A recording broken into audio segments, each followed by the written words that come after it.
getting divorced, congratulations. Your attorneys have drafted up a divorce decree and now it's time to divide assets. The biggest one typically being the marital home.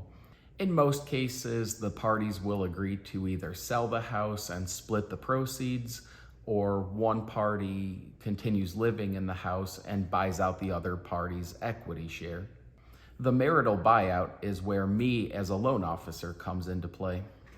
The way these agreements usually go is that husband and wife agree that one party will retain ownership of the house and then pay out the other person 50% or some other split of the equity that they've accumulated in the home.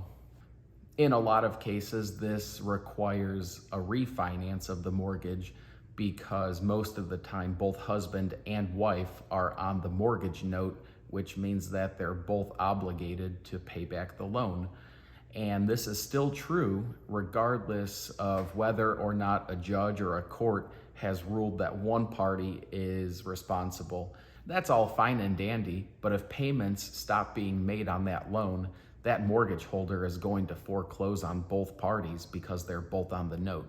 Also, if you don't refinance, then that mortgage payment is going to show up on both husband and wife's credit reports, and whoever's no longer living in that house, if they ever want to buy a new house, that debt is going to impact their ability to qualify for a mortgage.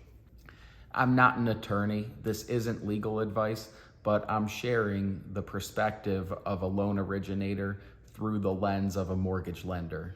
I've read a lot of horror stories about people who have just simply signed over a quitclaim deed, taking their name off of title to the property without the other party refinancing. Basically, in this case, the person walking away from the house gives up their ownership rights while still keeping the responsibility of a borrower. Doesn't make sense. So when it's time to refinance, we can actually process it as a rate and term refinance and not a cash out.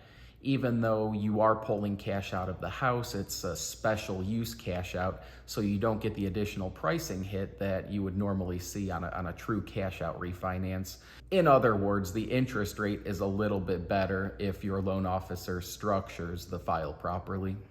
In my opinion, the best way to do it is to first decide who's going to stay in the house, who's going to leave. Step 2 is to successfully refinance the departing party off of the mortgage, pull out whatever cash you need, and then finally have both parties execute a quitclaim deed, which removes the departing person from title of the house. At this point, it's done and everybody walks away with the expected outcome. Again, I'm not an attorney and this is not legal advice. I'm just a loan officer who has processed a bunch of these files and read one too many horror stories online.